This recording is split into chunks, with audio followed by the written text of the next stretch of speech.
To my YouTube channel Nagaveni Ravichandra Gowda. So ನಿನ್ನ ಜೊತೆ ನನ್ನ ಕತೆ ಇಂದಿನ ಸಂಪೂರ್ಣ ಸಂಚಿಕೆ ಏನೇನೆಲ್ಲಾಗುತ್ತೆ ಅಂತ ನೋಡ್ಕೊಂಬರೋಣ ಬನ್ನಿ. ಯಾರೆಲ್ಲ ನಮ್ಮ ಚಾನಲ್ಗೆ ಇನ್ನೂ ಸಬ್ಸ್ಕ್ರೈಬ್ ಆಗಿಲ್ಲ ಅವ್ರು ದಯವಿಟ್ಟು ಸಬ್ಸ್ಕ್ರೈಬ್ ಆಗಿ, ಅದೇ ರೀತಿ ವಿಡಿಯೋನಲ್ಲಿ ಸ್ಕಿಪ್ ಮತ್ತು ಸ್ಕೋರ್ ಮಾಡಿದೆ ಮೊದಲಿಂದ ಕೊನೆಯವರೆಗೂ ವಾಚ್ ಮಾಡಿ. ಸೊ ಈ ಒಂದು ಸಂಚಿಕೆಯಲ್ಲಿ ಅಜಿತ್ ಅವರು ಮತ್ತು ಮನೆಯವರೆಲ್ಲರೂ ಸಹ ಊಟಕ್ಕೆ ಅಂತ ಡೈನಿಂಗ್ ಹಾಲಲ್ಲಿ ಕೂತಿರ್ತಾರೆ. ಇನ್ನು ಅಲ್ಲಿಗೆ ಬಂದಂತಹ ಶ್ರವಣ್ ಅವರು ತನ್ನ ಹೆಂಡತಿ ಮಗಳು ಹುಡುಕಾಟದ ಬಗ್ಗೆ ಪ್ರಸ್ತಾಪನ ಮಾಡ್ತಾರೆ. ಇನ್ನು ಲಚ್ಚಿ ಅವರು ಸಹ ಕೆಲವೊಂದು ಇನ್ಫಾರ್ಮೇಷನ್ನ ತನ್ನ ಮಾವನಿಗೆ ಕೊಡ್ತಾರೆ. ಅದೇ ರೀತಿ ಅಲ್ಲೇ ಇರುವಂತಹ ಭೂಮಿಯವರು ತನ್ನ ತಂದೆಗೆ ಅಂದರೆ ಶ್ರವಣ್ ಅವ್ರಿಗೆ ಹೇಳ್ತಾರೆ, ಮನಸ್ವಿನಿ ಸಿಕ್ಕಿದ್ರೆ ನೀವು ನಿಜವಾಗ್ಲೂ ಈ ಮಗಳಿಗೆ ತೋರಿಸುವಂತಹ ಪ್ರೀತಿನಲ್ಲಿ ಯಾವುದೇ ರೀತಿಯಾದಂತಹ ಪ್ರೀತಿನ ಕಡಿಮೆ ಮಾಡಬಾರ್ದು. ಅವರು ಸಿಕ್ಕಿದಾಗ ನೀವು ಅವ್ರನ್ನ ಯಾವ ರೀತಿ ನೋಡ್ತಿರೋ ಆ ಪ್ರೀತಿಯಲ್ಲಿ ಸಾಸಿವೆ ಕಾಳಿನಷ್ಟು ಪ್ರೀತಿನ ಕಡಿಮೆ ಆಗದ ಥರ ನನ್ನನ್ನು ನೋಡ್ಕೊಬೇಕು ಅಂತ ಹೇಳಿಬಿಟ್ಟು ತನ್ನ ತಂದೆಗೆ ರಿಕ್ವೆಸ್ಟ್ ಮಾಡ್ಕೋತಾರೆ. ಇನ್ನು ಅದಕ್ಕೆ ಶ್ರವಣ್ ಅವರು ಮನಸ್ಫೂರ್ತಿಯಾಗಿ ಒಪ್ಕೋತಾರೆ. ಈ ಕಡೆ ರೂಮಲ್ಲಿ ಕೂತಿರುವಂತಹ ಅಜಿತ್ ಅವರು ಭೂಮಿ ಬಗ್ಗೆ ಯೋಚನೆ ಮಾಡ್ತಾ ಇರ್ತಾರೆ. ಭೂಮಿ ಬಾಯಿಂದನೇ ಸತ್ಯನ ಹೊರ ತರಬೇಕು ಅನ್ನೋ ಪ್ರಯತ್ನ ಅಜಿತ್ ಅವ್ರದ್ದಾಗಿರುತ್ತೆ. ಸೊ ಈ ಒಂದು ವಿಚಾರನ ಪ್ರಸ್ತಾಪ ಮಾಡಬೇಕಾದ್ರೆ ಟ್ರಂಕಿನ ವಿಚಾರ ಮತ್ತು ಭೂಮಿಯ ಹಳೆ ಕಹಿ ನೆನಪುಗಳ ವಿಚಾರನ ತೆಗಿತಾರೆ. ಆದರೂ ಸಹ ಭೂಮಿಯವರು ಸತ್ಯನ ಬಾಯಿ ಬಿಡೋದಿಲ್ಲ.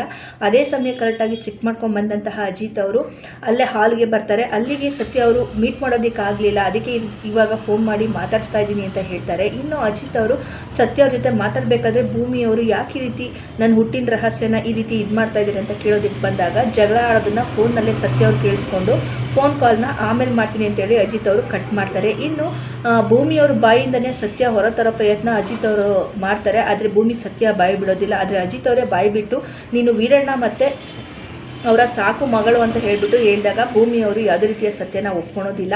ಇನ್ನು ಅದೇ ಸಮಯಕ್ಕೆ ಇಬ್ಬರು ಗಂಡ ಹೆಂಡತಿ ಜಗಳ ಮಾಡ್ತಾ ಇರ್ತಾರೆ. ಇನ್ನು ಅಲ್ಲಿಗೆ ಸಂಗೀತ ಅವ್ರ ಎಂಟ್ರಿ ಆಗುತ್ತೆ. ಸಂಗೀತ ಅವ್ರನ್ನ ಈ ಕಡೆ ಅಜಿತ್ ಮತ್ತು ಭೂಮಿಯವರು ಆಡಿರೋ ಮಾತನ್ನ ಕೇಳಿಸ್ಕೊಂಡ್ಬಿಟ್ರು ಅನ್ನೋ ಗಾಬರಿಯಲ್ಲಿ ತನ್ನ ತಾಯಿನ ಸಮಾಧಾನ ಮಾಡ್ತಾ ಇರ್ತಾರೆ. ಸೊ ಈ ಒಂದು ಸಂಚಿಕೆಯ ಸಂಪೂರ್ಣ ವಿವರನ ಈ ವಿಡಿಯೋದಲ್ಲಿ ನಾವು ನೋಡೋಣ. ಹಾಲ್ನಲ್ಲಿ ಕೂತ್ಕೊಂಡು ಊಟ ಮಾಡ್ತಾ ಇರ್ತಾರೆ. ಇನ್ನು ಭೂಮಿಯವರು ಎಲ್ರಿಗೂ ಸಹ ಊಟನ ಬಡಿಸ್ತಾ ಇರ್ತಾರೆ. ಅದೇ ಸಮಯಕ್ಕೆ ಕರೆಕ್ಟಾಗಿ ಶ್ರವಣ್ ಅವರು ತುಂಬ ಬೇಜಾರಲ್ಲಿ ಅಲ್ಲಿಗೆ ಎಂಟ್ರಿ ಕೊಡ್ತಾರೆ. ಇನ್ನು ಆ ರೀತಿ ಅವರು ಬೇಜಾರು ಮಾಡ್ಕೊಂಡು ಬಂದಿದ್ದನ್ನು ನೋಡಿದಂತಹ ಅಪೇಕ್ಷಾ ಅವರು, ಮಾವ ಇವತ್ತಿನ ಅಪ್ಡೇಟ್ಸ್ ಏನು, ಅದೇ ಬಗ್ಗೆ ಏನಾದರೂ ಇನ್ಫಾರ್ಮೇಶನ್ ಸಿಕ್ತಾ? ಇನ್ನು ಶ್ರವಣ್ ಅವರು, ಇಲ್ಲ ಅಪ್ಪು, ಬರೀ ಹಾಸ್ಪಿಟ್ಲು ಮತ್ತೆ ಆಶ್ರಮ ಅಂತ ಹೇಳಿ ಓಡಾಡಿದ್ದೇ ಆಯ್ತು, ಇಲ್ಲೂ ಕೂಡ ಏನು ಸುಳಿವಿಲ್ಲ ಅಂತಿದ್ದಾಗೆ ಭೂಮಿಯವರು ಸ್ವಲ್ಪ ಬೇಜಾರಾಗುತ್ತೆ.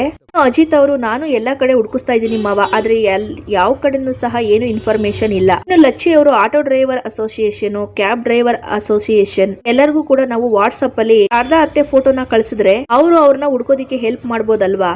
ಪಕ್ಕದಲ್ಲೇ ಕೂತಿರುವಂತಹ ದೇವಯ್ಯನವ್ರು, ಹೇ ಕರೆಕ್ಟ್ ಲಚ್ಚಿ, ಯಾರಿಗೂ ಕೂಡ ಇದು ಹೊಳ್ದೇ ಇರ್ಲಿಲ್ಲ ನೋಡು. ಇನ್ನು ತನ್ನ ತಂದೆನ ಸಮಾಧಾನ ಮಾಡೋದಕ್ಕೆ ಅಂತ ಹೇಳ್ಬಿಟ್ಟು ಭೂಮಿಯವರು, ದೊಡ್ಡ ಸಾಹೇಬ್ರೆ ಖಂಡಿತವಾಗ್ಲೂ ಶಾರದಮ್ಮ ಅವರು ಸಿಕ್ಕೇ ಸಿಗ್ತಾರೆ, ನೀವು ತಲೆ ಕೆಡ್ಸ್ಕೋಬೇಡಿ. ಅವರು ನಗ್ನಗ್ತಾನೆ, ನಿನ್ ಮಾತ್ ನಿಜ ಆಗ್ಬಿಟ್ರೆ ಭೂಮಿ, ಇಲ್ಲಿ ನನಗಿಂತ ಖುಷಿ ಪಡೋರು ಬೇರೆ ಯಾರಿದ್ದಾರೆ ಹೇಳು? ಭೂಮಿಯವರು, ಸರಿ ಆಯ್ತು ಸಾಹೇಬ್ರೆ, ಇವಾಗ ಬನ್ನಿ ಊಟ ಮಾಡೋರಂತೆ ಅಂತ ಕರೆದಾಗ ಶ್ರವಣ್ ಅವರು, ಹಾ ಹೇಳಮ್ಮ ಭೂಮಿ, ಯಾಕೋ ನನಗೆ ಹಸ್ವಿಲ್ಲ. ಇನ್ನು ಅಜ್ಜಿ ಅವರು, ನೋಡು ಶ್ರವಣ, ಬರೀ ಹೊಟ್ಟೆನಲ್ಲಿ ಮಲ್ಕೋಬಾರ್ದು, ಆರೋಗ್ಯ ಕೆಡುತ್ತೆ ಹೇಳಿ ಶ್ರವಣ್ ಅವ್ರನ್ನ ಕರೀತಾರೆ. ಇನ್ನು ಭೂಮಿಯವರು, ದೊಡ್ಡ ಸಾಹೇಬ್ರೆ ನಂದೊಂದ್ ಮಾತು. ಅವ್ರು, ಏನಮ್ಮ? ಭೂಮಿಯವರು ಹೇಳ್ತಾರೆ, ಮನಸ್ವಿನಿ ಅವರು ಬೇಗನೆ ಖಂಡಿತವಾಗ್ಲೂ ಸಿಗ್ತಾರೆ, ಆದ್ರೆ ಅವ್ರು ಸಿಕ್ಕಾದ್ಮೇಲೆ ಈ ಮಗಳನ್ನ ಮರೆಯೋ ಹಾಗಿಲ್ಲ. ಅಷ್ಟೇ ಅಲ್ಲ, ನನಗ್ ತೋರಿಸುವಂತಹ ಪ್ರೀತಿ ಕಾಳಜಿಯಲ್ಲಿ ಸಾಸಿವೆ ಎಷ್ಟು ಪ್ರೀತಿ ಕಮ್ಮಿ ಆದ್ರೂ ನಾನ್ ಸುಮ್ನೆ ಇರೋದಿಲ್ಲ. ಶ್ರವಣ್ ಅವರು ಭೂಮಿ ಮಾತಿಗೆ ತುಂಬಾ ಖುಷಿಯಿಂದ ಭೂಮಿ ತಲೆ ಮೇಲೆ ಕೈ ಇಟ್ಟು, ಅದು ಯಾವತ್ತಿಗೂ ಕಡಿಮೆ ಆಗೋದಿಲ್ಲ ಭೂಮಿ ಹೇಳ್ತಾರೆ. ಇನ್ನು ಅಜ್ಜಿ ಅವರು, ಬಾ ಶ್ರವಣ ಕೂತ್ಕೋ ಊಟ ಮಾಡು ಅಂತ ಹೇಳಿ ಊಟಕ್ಕೆ ಕೂರಿಸ್ತಾರೆ. ಭೂಮಿ ಅವರು ಎಲ್ರಿಗೂ ನಗ್ನಗ್ತಾನೆ ಊಟ ಬರೆಸ್ತಾರೆ. ಇನ್ನು ಅಲ್ಲೇ ಕೂತಿರುವಂತಹ ಅಜಿತ್ ಅವರು ಮನ್ಸಲ್ಲೇ ನಿನ್ನೆ ಭೂಮಿ ಮನ್ಸಲ್ಲಿ ಮುನ್ನ ನೋಡ್ಬೇಕು ಅನ್ನೋ ಆಸೆ ತುಂಬಾ ಇದೆ, ಆದ್ರೂ ಕೂಡ ಅವಳು ಹೊರಗಡೆ ಏನನ್ನು ತೋರ್ಸ್ಕೊತಾ ಇಲ್ಲ. ಏನೇ ಆದ್ರೂ ಸರಿ, ಆದಷ್ಟು ಬೇಗ ಭೂಮಿಯವಳನ್ನ ಎತ್ತವ್ರ ತಂದೆ ತಾಯಿನ ನಾನು ಹುಡುಕ್ಬೇಕು ಯೋಚನೆ ಮಾಡ್ತಾ ಇರ್ತಾರೆ. ಇನ್ನು ಮನೆಯವರೆಲ್ಲರೂ ಸಹ ಊಟನ ಮುಗಿಸಿ ಅವರು ರೂಮ್ಗೆ ಹೋಗ್ತಾರೆ. ಈ ಕಡೆ ಅಜಿತ್ ಅವರು ಸಹ ಊಟನ ಮುಗಿಸಿ ತನ್ನ ರೂಮ್ಗೆ ಬಂದು ಕೂತ್ಕೊಂಡು ಯೋಚನೆ ಮಾಡ್ತಾ ಇರ್ತಾರೆ. ಇನ್ನು ಯೋಚನೆ ಮಾಡೋ ಸಮಯ ಕರೆಕ್ಟ್ ಆಗೇನೆ ಆಶ್ರಮದಲ್ಲಿ ಭೂಮಿಯವ್ರ ಜೊತೆ ಒಂದು ಮಗು ಮಾತಾಡಿರೋದನ್ನ ನೆನ್ಪು ಮಾಡ್ಕೋತಾರೆ. ಆ ಮಗು ನಮ್ಮ ಹಾಗೆ ನೀನು ಕೂಡ ಅನೇತನ ಭೂಮಿಯವರು ಒಂಥರ, ಅದು ನಿಜ ಅಂತಾನೆ ಹೇಳ್ಬೋದು, ನಿಮ್ಗೂ ನನ್ಗೂ ತುಂಬಾ ವ್ಯತ್ಯಾಸ ಏನು ಇಲ್ಲ. ನಿಮ್ಗೆ ಹೇಗೆ ನೀವು ಹುಟ್ಟಿದ ದಿವಸ ಯಾವ್ದು ಅಂತ ಗೊತ್ತಿಲ್ವೋ ಹಾಗೆ ನನಗೂ ಕೂಡ ನಾನು ಹುಟ್ಟಿದ ದಿವಸ ಯಾವ್ದು ಅಂತ ಗೊತ್ತಿಲ್ಲ ಅನ್ನೋ ಒಂದು ಮಾತು. ಮತ್ತೆ ಭೂಮಿಯವ್ರನ್ನ ಅಜಿತ್ ಅವರು ಶ್ರವಣ್ ಮಾವ ಅವ್ರ ಕಾರ್ ಕೆಟ್ಟೋಗಿರಂತಹ ಜಾಗಕ್ಕೆ ಕರ್ಕೊಂಡೋಗಿ ಭೂಮಿನ ನಿಲ್ಸ್ಕೊಂಡು, ಇದೇ ಜಾಗದಲ್ಲಿ ನಮ್ ಶ್ರವಣ್ ಮಾವ ಅವ್ರ ಕಾರ್ ಕೆಟ್ಟೋಗಿದ್ದು ಅವರು ಮೆಕ್ಯಾನಿಕ್ ನ ಕರ್ಕೊಂಡ್ ಹೋದಾಗ ಅಂತ ಹೇಳ್ತಿರ್ಬೇಕಾದ್ರೆ ಭೂಮಿಯವರು ಆ ಕಡೆ ಹೋದ್ರು ಅಂತ ಹೇಳಿ ಬೇಲ್ ಮಾಡಿ ತೋರಿಸಿದ್ದು. ಮತ್ತೆ ಮನೆ ಕರ್ಕೊಂಡ್ ಬಂದಾಗ ಭೂಮಿಯವ್ರಿಗೆ ತನ್ನ ಬಾಲ್ಯದ ದಿನಗಳು ನೆನಪಾಗಿ ತಲೆ ಸುತ್ತ ಬಂದು ಬಿದ್ದೋಗಿದ್ದು ಅಜಿತ್ ಅವರು ಎತ್ಕೊಂಡ್ ಬಂದಿದ್ದು. ಈ ಎಲ್ಲಾ ಸಂದರ್ಭಗಳನ್ನು ಕುತ್ತಲ್ಲೇನೆ ಯೋಚನೆ ಮಾಡ್ತಾರೆ ಅಜಿತ್ ಸಾಹೇಬ್ರು. ಭೂಮಿಯವರು ರೂಮಿಗೆ ಬಂದ್ಮೇಲೆ ಲಚಿಕೇತ್ ಅವರು ಟ್ರೀಟ್ಮೆಂಟ್ ಕೊಟ್ಟಾದ್ಮೇಲೆ ಎಲ್ರೂ ಮುಂದೆ ನಾನು ಹೇಳದ್ನಲ್ಲ, ಅಲ್ಲಿಂದ ಬರಬೇಕಾದ್ರೆ ಪುಟ್ ಮನಸ್ವಿನಿ ಮತ್ತು ಅಜಿತ್ ಸಾಹೇಬ್ರು ಆಟ ಆಡಿರೋಂತಹ ನೆನಪು ನನಗೆ ಕಾಣ್ತು. ಅದೇ ರೀತಿ ಆ ಇಬ್ಬರು ಮಕ್ಕಳು ನನ್ನ ಬಾಬಾ ಅಂತ ಕರೆದ ರೀತಿ ಇತ್ತು ಅಂತ ಹೇಳಿಬಿಟ್ಟು ಹೇಳಿರೋ ಒಂದು ಮಾತನ್ನ ಮತ್ತೆ ನೆನಪು ಮಾಡಿಕೊಂಡು ಈ ಕಡೆ ಅಜಿತ್ ಅವರು ಫುಲ್ಲು ಈ ಭೂಮಿ ಮೇಲೆ ಡೌಟ್ನ ರೈಸ್ ಮಾಡ್ತಾರೆ.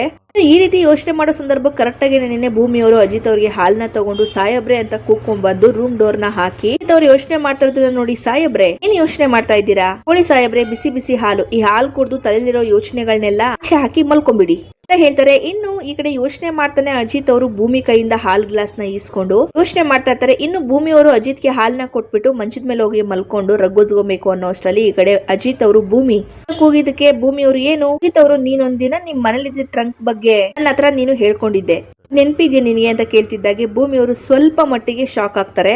ಇನ್ನು ಭೂಮಿಯವರು ಏನು ಹೇಳ್ದೆ ಅಜಿತ್ ಮುಖ ನೋಡಿ ನೆನ್ಪಿಲ್ಲ, ಗುಡ್ ನೈಟ್ ಅಂತ ಹೇಳಿ ಮಲ್ಕೋತಾರೆ. ಅಜಿತ್ ಅವರು ಯೋಚನೆ ಮಾಡ್ತಾ ಎದ್ ನಿಂತ್ಕೊಂಡು, ಅದ್ರಲ್ಲಿ ನಿನಗೆ ಸಂಬಂಧಪಟ್ಟ ವಸ್ತುಗಳೆಲ್ಲ ಇತ್ತು ಅಂತ ನನ್ನ ಹತ್ರ ಹೇಳಿದ್ದೆ, ಆದ್ರೆ ಆ ಟ್ರಂಕ್ ಅಲ್ಲಿ ಏನೇನಿತ್ತು ಅಂತ ಹೇಳಿದ್ದೆ ನನಗೆ. ಇನ್ನು ಮಲ್ಕೊಂಡಿರಂತಹ ಭೂಮಿಯವರು ಎದ್ ಕೂತ್ಕೊಂಡು, ಸಾಯಬ್ರೆ ಈಗ ಹಳೆ ಟ್ರಂಕ್ ವಿಚಾರ ಏನಕ್ಕೆ, ನೀವು ಮಾಡ್ತಾ ಇರೋಂತಹ ಇನ್ವೆಸ್ಟಿಗೇಷನ್ಗೂ ಈ ವಿಷಯಕ್ಕೂ ಏನ್ ಸಂಬಂಧ ಹೇಳಿ ಮತ್ತೆ ಮಲ್ಕೊಂಡ್ಬಿಡ್ತಾರೆ. ಅಜಿತ್ ಅವರು ಕೆಲವೊಂದು ಸಂಬಂಧಗಳು ಇರೋದಿಲ್ಲ ಭೂಮಿ, ಆದ್ರೆ ಏನಾದ್ರೂ ನಮ್ಗೆ ಕ್ಲೂ ಬೇಕು ಅಂತ ಅಂದ್ರೆ ಈ ಕೇಸ್ ನಲ್ಲಿ ಅಂತ ಅನ್ಕೊಂಡಾಗ ನಾವು ಶುರುವಿಂದ ಎಲ್ಲಾದ್ರೂ ಕ್ಲೂ ಸಿಗುತ್ತಾ ಅಂತ ಹೇಳಿ ಹುಡ್ಕೊಂಡ್ ಬರ್ತಾ ಇರ್ತೀವಿ, ಅದಕ್ಕೆ ನನ್ ಕೇಳ್ದೆ ಅಷ್ಟೇ.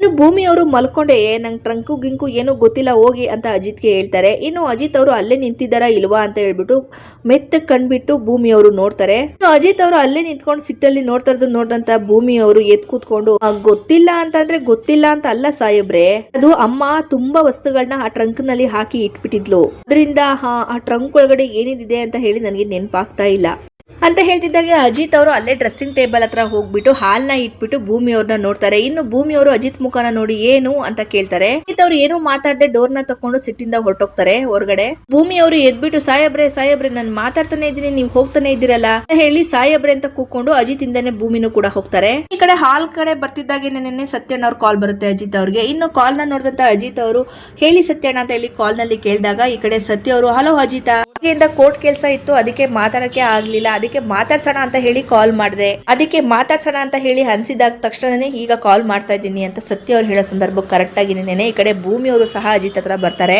ಭೂಮಿ ಮುಖನ ನೋಡಿದಂತ ಅಜಿತ್ ಅವರು ಫೋನ್ ಅಲ್ಲಿ ಮತ್ತೆ ಅಂತ ಕೇಳ್ತಾರೆ. ಇನ್ನು ಸತ್ಯ ಅವರು, ಯಾಕಪ್ಪ ಏನ್ ಮಾಡ್ತಾ ಇದ್ದೆ, ಬಿಸಿ ಇದೆಯಾ ಅಂತ ಕೇಳ್ತಿದ್ದಾಗೆ ಅಜಿತ್ ಅವರು, ಆತರ ಏನು ಇಲ್ಲ ಸತ್ಯಣ್ಣ, ಇದ್ದಿದೆ ಅಲ್ವಾ, ನಿಮಗ್ ಗೊತ್ತಿಲ್ಲದೆ ಇರೋಂಥದ್ದು ಏನು ಇಲ್ಲ ಅಂತ ಅಜಿತ್ ಹೇಳ್ತಾರೆ. ಇನ್ನು ಭೂಮಿ ಅವರು, ಸಾಯಬ್ರೆ ನಾನು ನೇರವಾಗಿ ವಿಷಯಕ್ಕೆ ಬರ್ತೀನಿ ಇದಾಗೆ ಅಜಿತ್ ಅವರು ಫೋನ್ ಕಾಲ್ ನ ಕಟ್ ಮಾಡದೆ ಹಾಗೆ ಕೆಳಗಡೆ ಇಳಿಸ್ತಾರೆ ಕೈನ. ಇನ್ನು ಭೂಮಿ ಅವರು, ಅಲ್ಲ ನಾನ್ ನಿನ್ನೆಯಿಂದ ನೋಡ್ತಾನೆ ಇದ್ದೀನಿ ನಿಮ್ಮನ್ನ, ನೀವ್ ಯಾಕೆ ಹುಟ್ಟು ಬಾಲ್ಯ ಅಂತ ಹೇಳಿ ನನ್ ಹಳೆ ಸ್ಟೋರಿಯಿಂದ ಬಿದ್ದಿದ್ದೀರಾ, ಅದರಿಂದ ನಿಮ್ಗೆ ಏನಿದೆ ನಮ್ಮ ಮಾತನ್ನ ಈ ಕಡೆ ಸತ್ಯ ಅವರು ಸಹ ಕೇಳಿಸ್ಕೋತಾರೆ. ಇನ್ನು ಭೂಮಿ ಅವರು ನೆನ್ನೆ ನನ್ನ ತಾಯಿನ ಮೀಟ್ ಮಾಡೋದಕ್ಕೆ ಅಂತ ಕೇಸ್ ವಿಷಯವಾಗಿ ಮಾತಾಡ್ತೀನಿ ಅಂತ ಹೇಳಿ ಹೋದ್ರಿ, ನೀವೇನೆಲ್ಲ ಮಾತಾಡಿದ್ರಿ, ನನ್ ಬಗ್ಗೆ ಏನಾದ್ರು ಮಾತಾಡಿದ್ರಾ ಅಥವಾ ನನ್ನ ಅಮ್ಮ ನನ್ ಬಗ್ಗೆ ಏನಾದ್ರು ಹೇಳಿದ್ಲಾ? ಹೇಳಿ ಸಾಹೇಬ್ರೆ, ನೀವು ಸುಳ್ಳು ಹೇಳ್ಬೇಡಿ, ಒಂದ್ ವೇಳೆ ನೀವೇನಾದ್ರೂ ಸುಳ್ಳು ಹೇಳಿದ್ರೆ ನನ್ ಮೇಲೆ ಆಣೆ ಅಂತ ಹೇಳಿ ಏಕಾಏಕಿ ಅಜಿತ್ ಕೈನ ಇಟ್ಕೊಂಡು ತನ್ನ ತಲೆ ಮೇಲೆ ಇಟ್ಕೋತಾರೆ ಭೂಮಿ ಅವರು. ಇದನ್ನೆಲ್ಲ ಫೋನ್ ನಲ್ಲಿ ಕೇಳಿಸ್ಕೊತಾರಂತಹ ಸತ್ಯ ಅವರು ಅಲೋ ಅಲೋ ಅಂತ ಹೇಳಿ ಫೋನ್ ನಲ್ಲಿ ಮಾತಾಡ್ತಾರೆ. ಇನ್ನು ಸತ್ಯ ಅವ್ರು ಮಾತಾಡಿದನ್ನ ಕೇಳಿಸ್ಕೊಂಡಂತಹ ಅಜಿತ್ ಅವರು, ನಾನು ಮತ್ತೆ ಕಾಲ್ ಮಾಡ್ತೀನಿ ಅಂತ ಹೇಳಿ ಫೋನ್ ಕಾಲ್ ನ ಕಟ್ ಮಾಡ್ತಾರೆ. ಇನ್ನು ಭೂಮಿ ಮುಖನ ನೋಡ್ಕೊಂಡು ತುಂಬಾ ಸಿಟ್ಟಲ್ಲಿ ಅಜಿತ್ ಅವರು, ನಿಜ ಗೊತ್ತಾಗ್ಬೇಕಲ್ವಾ ನಿನ್ಗೆ, ಭಾಗ್ಯಮ್ಮ ಮತ್ತೆ ವೀರಣ್ಣನ್ ಸ್ವಂತ ಮಗಳು ನೀನ್ ಹೆತ್ತ ಮಗಳಲ್ಲ ಅಂತ ನನಗೆ ಸತ್ಯ ಗೊತ್ತಾಯ್ತು ಅಂತಿದ್ದಾಗೆ ಭೂಮಿ ಅವರು ಸ್ವಲ್ಪ ಶಾಕ್ ಒಳಗಾಗ್ತಾರೆ. ಅವರು, ಇದೆಲ್ಲ ನಿಮ್ಗೆ ಯಾರು ಹೇಳಿದ್ರು ಸಾಹೇಬ್ರೆ ಅಂತಿದ್ದಾಗೇನೆ ಅಜಿತ್ ಅವರು, ನಿನ್ನ ಸಾಕು ತಾಯಿ ಭಾಗ್ಯಮ್ಮ ಅವರೇ ಈ ಎಲ್ಲ ಸತ್ಯನೂ ಹೇಳಿದ್ದು ಹೇಳ್ತಿದ್ದಾಗೆ ಭೂಮಿ ಅವರು ಮತ್ತೆ ಶಾಕ್ಗೆ ಒಳಗಾಗಿ ಇದನ್ನ ಒಪ್ಕೊಳೋದಿಕ್ಕಾಗದೆ, ಸಾಹೇಬ್ರೆ ನೀವು ಸುಮ್ನೆ ಸುಳ್ಳು ಹೇಳೋದಕ್ಕೆ ಹೋಗ್ಬೇಡಿ, ಅವರು ಸುಳ್ಳು ಹೇಳ್ತಿರೋದು ನೀನು ಭೂಮಿ, ನೀನು ನನ್ನ ಹತ್ರ ಯಾಕೆ ಈ ರೀತಿ ಹೇಳ್ತಾ ಇಲ್ಲ, ಅದನ್ನು ನೀನು ಮೊದ್ಲು ಬಾಯ್ ಬಿಡು, ಈ ರೀತಿ ಎಲ್ಲರತ್ರನು ಸುಳ್ಳು ಹೇಳ್ಕೊಂಡ್ ಬರ್ತಿದ್ಯಾ? ಅವರು, ಹೌದು ಸಾಹೇಬ್ರೆ, ನಾನು ಎಲ್ಲರತ್ರನು ಸುಳ್ಳು ಹೇಳ್ಕೊಂಡೆ ಜೀವನನ ಸಾಗಿಸ್ತಾ ಇರೋದು, ಹಾಗೆ ಬಾಯ್ ಬಿಟ್ರೆ ಸತ್ಯನ ಹೇಳೋದಕ್ಕೆ ನನ್ಗೆ ಬರೋದಿಲ್ಲ ಅಂತಿದ್ದಾಗೆ ಅಜಿತ್ ಅವ್ರು ಮತ್ತೆ ಕೋಪ ಮಾಡ್ಕೊಂಡು, ನಾನು ಯಾರಿಗೂ ಸಹ ಸುಳ್ಳು ಹೇಳೋದಿಲ್ಲ, ಇನ್ ಕೇಸ್ ಹೇಳಿದಿದ್ರು ಕೋತಾ ಇದ್ದೆ, ನಿಂತರ ಆಡ್ತಾ ಇರ್ಲಿಲ್ಲ ಅಂತಿದ್ದಾಗೆ ಭೂಮಿ ಅವರು, ನಾನು ಅಷ್ಟೇ ಸಾಹೇಬ್ರೆ, ಈ ತಂದೆ ತಾಯಿ ಯಾರು ಅಂತ ಹೇಳಿದ್ರೆ ನಾನು ಭಾಗ್ಯಮ್ಮ ಮತ್ತೆ ವೀರಣ್ಣ ಅಂತಾನೆ ಹೇಳೋದು, ಈ ವಿಷಯದಲ್ಲಿ ಏನ್ ಸುಳ್ಳು ಕಾಣ್ತಾ ಇದೆ ಅಂತ ನನಗೆ ಅರ್ಥ ಆಗ್ತಿಲ್ಲ ಅಂತ ಹೇಳಿ ಮತ್ತೆ ಹೋಗಿ ಸೋಫಾ ಮೇಲೆ ಕೂತ್ಕೋತಾರೆ ಭೂಮಿ ಅವರು. ಅಜಿತ್ ಅವರು ಸಿಟ್ಟಲ್ಲೇ ಹೋಗಿ ಭೂಮಿ ಮುಂದೆ ಕೂತ್ಕೊಂಡು, ಅಪ್ಪ ಅಮ್ಮನ ವಿಚಾರದಲ್ಲಿ ನೀವು ನಿಜ ಮುಚ್ಚಿಟ್ಟಿದ್ದು ಮೊದಲನೇ ತಪ್ಪು, ಇನ್ನು ಆ ಒಂದು ವಿಚಾರದಲ್ಲಿ ನೀನು ಸುಳ್ಳು ಹೇಳಿದ್ದು ಎರಡನೇ ತಪ್ಪು, ಇನ್ನು ಈಗ ವಿಚಾರನೆಲ್ಲ ನಾನು ತಿಳ್ಕೊಂಬಂದು ನಿನ್ನ ಹತ್ರ ಮಾತಾಡ್ತಾ ಇದ್ರೆ ನೀನು ಬಿಹೇವ್ ಮಾಡ್ತಾ ಇದೆಯಲ್ಲ, ಇದು ಎಲ್ಲದಕ್ಕಿಂತ ಮೀರಿ ದೊಡ್ಡ ತಪ್ಪು ಆಯ್ತಾ, ಏನ್ ನಿಜ ಬೇಕು ಭೂಮಿ, ನಿಜ ಹೇಳು. ಅವರು ಅಜಿತ್ ಪ್ರಶ್ನೆಗೆ ಉತ್ತರಿಸದೆ ಹಾಗೆ ಸುಮ್ನೆ ಕೂತಿರ್ತಾರೆ. ಮತ್ತೆ ಕೋಪ ಮಾಡ್ಕೊಂಡಂತ ಅಜಿತ್ ಅವರು, ಭೂಮಿ ನನ್ ಮನೇಲಿ ಇದೀನಿ ಅಂತ ಹೇಳಿ ಮೆತ್ತಗ್ ಮಾತಾಡ್ತಾ ಇದ್ದೀನಿ, ನನ್ ಕೈಯಲ್ಲಿ ಜೋರಾಗಿ ಕೂಗಾಡ್ಸ್ಬೇಡ, ಉತ್ತರನ ಕೊಡು. ಭೂಮಿಯವರು ಎದ್ ಬಂದ್ಬಿಟ್ಟು ಸಾಯಬ್ರೆ ಕೊಡ್ಬೇಕು ಅಂತ ನನ್ಗೆ ಅನ್ನಿಸ್ತಾ ಇಲ್ಲ. ಹಾಗೆ ನಿಮ್ಮ ಹತ್ರ ಈ ಸತ್ಯನೆಲ್ಲ ಯಾರು ಹೇಳಿದಾರೋ ಅವ್ರ ಹತ್ರನೇ ಹೋಗಿ ಇನ್ ಮಿಕ್ಕ ಸತ್ಯನೂ ತಿಳ್ಕೊಳ್ಳಿ. ನನ್ ಜೊತೆ ಇದ್ ಮಾತ್ರಕ್ಕೆ ನನ್ನ ವೈಯಕ್ತಿಕ ವಿಚಾರಗಳಿಗೆ ನೀವು ತಲೆ ಹಾಕ್ಬೋದು ಅಂತ ಹೇಳಿ ನೀವ್ ಹೇಗ್ ಅನ್ಕೊಂಡ್ರಿ? ಇನ್ನು ಭೂಮಿ ಮಾತಿಗೆ ಈ ಕಡೆ ಅಜಿತ್ ಅವರು, ವಾವ್, ಈಗ ವಿಚಾರ ನಿನ್ಗೆ ವೈಯಕ್ತಿಕ ವಿಚಾರ ಅಲ್ವಾ? ಮದ್ವೆ ಆದಾಗಿಂದ ನನ್ನ ವೈಯಕ್ತಿಕ ವಿಚಾರಕ್ಕೆ ನೀನ್ ತಲೆ ಹಾಕಿಲ್ವಾ? ಆಗ ಒಂದ್ ರೂಲ್ಸ್, ಈಗ ಒಂದ್ ರೂಲ್ಸಾ?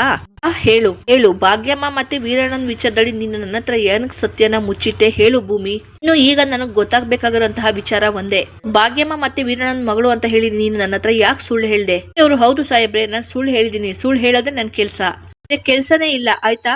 ನಿಮ್ ಪ್ರಶ್ನೆಗಳಿಗೆ ಉತ್ತರನ ಕೊಟ್ಕೊಂಡು ಕುತ್ಕೊಳ್ಳೋದಿಕ್ಕೆ ನನ್ ಕೈಯಿಂದ ಆಗೋದಿಲ್ಲ. ನಾನ್ ನನ್ ಪಾಡಿಗೆ ಇರೋದಿಕ್ಕೆ ಬಿಟ್ಬಿಡಿ ಅಂತ ಹೇಳ್ಬಿಟ್ಟು ಭೂಮಿಯವ್ರು ಹೋಗ್ತಾ ಇರ್ತಾರೆ. ಇನ್ನು ಅಜಿತ್ ಅವರು ಅಡ್ಡ ಹಾಕಿ, ಭೂಮಿ ಈಗ ಮಾತ್ ಬೆಳೆಸ್ಬೇಡ, ನಿಜ ಹೇಳು ಅಂತ ಹೇಳ್ತಿರೋದು ಅಷ್ಟೇ ಅನ್ನೋ ಅಷ್ಟರಲ್ಲಿ ಭೂಮಿಯವರು ಮಾತ್ ಬೆಳೆಸ್ತಿಲ್ಲ ಅಂತ ಜೋರಾಗಿ ಹೇಳೋದನ್ನ ಈ ಕಡೆ ಸಂಗೀತ ಅವ್ರು ಕೇಳಿಸ್ಕೊಂಡು ಅಲ್ಲಿಗೆ ಅಜಿತ, ಭೂಮಿ ಅಂತ ಹೇಳಿ ಇವ್ರು ಜಗಳ ಆಡುವಂತಹ ಜಾಗಕ್ಕೆ ಬರ್ತಾರೆ. ಇನ್ನು ಅಜಿತ್ ಮತ್ತೆ ಭೂಮಿಯವರು ಗಾಬರಿಯಲ್ಲಿ ನಿಂತ್ಕೋತಾರೆ. ಸಂಗೀತ ಅವರು ಇಬ್ಬರನ್ನು ನೋಡಿ, ಏನಾಯ್ತು ನಿಮ್ಮಿಬ್ಬರಿಗೂ, ಯಾಕೆ ಈ ರೀತಿ ಜಗಳ ಆಡ್ತಾ ಇದ್ದೀರಾ?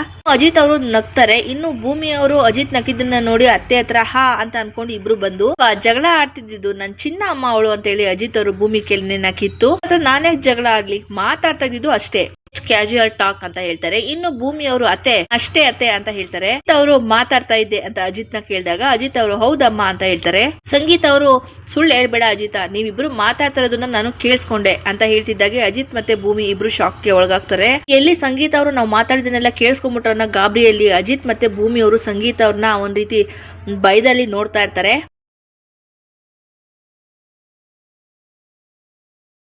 ಈ ವಿಡಿಯೋ ನಿಮಗೆ ಇಷ್ಟ ಆಗಿದ್ರೆ ದಯವಿಟ್ಟು ಲೈಕ್ ಮಾಡಿ, ಶೇರ್ ಮಾಡಿ, ಅದೇ ರೀತಿ ಕಮೆಂಟ್ ಮಾಡಿ. ಮುಂದಿನ ಭಾಗನ ನೆಕ್ಸ್ಟ್ ವಿಡಿಯೋದಲ್ಲಿ ನಾವು ನೋಡೋಣ.